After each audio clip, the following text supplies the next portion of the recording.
Alors voici une lettre de Marie-Antoinette qui m'émeut particulièrement à chaque fois que je l'ai dans les mains d'ailleurs. Il s'agit d'une lettre écrite à la duchesse de Fitzjames, qui était une de ses dames de compagnie et grande amie, qui est datée du 20 juillet 1791, donc très peu de temps après l'arrestation de Louis XVI et de Marie-Antoinette à Varennes. Elle lui écrit entre autres: Hélas, ma chère duchesse, quand je vous pressais tant de partir, j'espérais bien que nous nous rejoindrions d'une manière plus heureuse, mais il faut renoncer à cette idée. Adieu, je vous embrasse de tout mon cœur.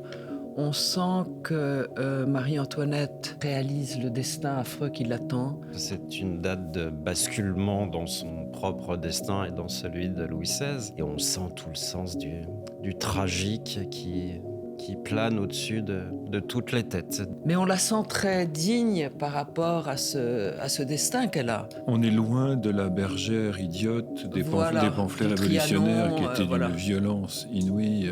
Et on sait également qu'on l'a séparée de son fils, ce qui a été épouvantable quand elle était en prison, et qu'on a fait dire au fils des choses affreuses, d'inceste, des horreurs sur sa mère. On sent également une élégance et une délicatesse dans la manière d'exprimer ce sentiment d'amitié. On dit toujours que Marie-Antoinette était inculte, qu'elle ne parlait aucune langue en dehors de l'allemand. Elle s'exprime extrêmement bien en français. Une chose intéressante, on dit que, je ne sais pas si c'est vrai, mais la lettre est très joliment encadrée, et avec les initiales de Marie-Antoinette et un médaillon dans lequel se trouveraient ses cheveux. Une mèche de ses cheveux blancs, puisqu'on sait qu'ils sont devenus blancs à la suite de tous ces malheurs. De tous ces malheurs, oui.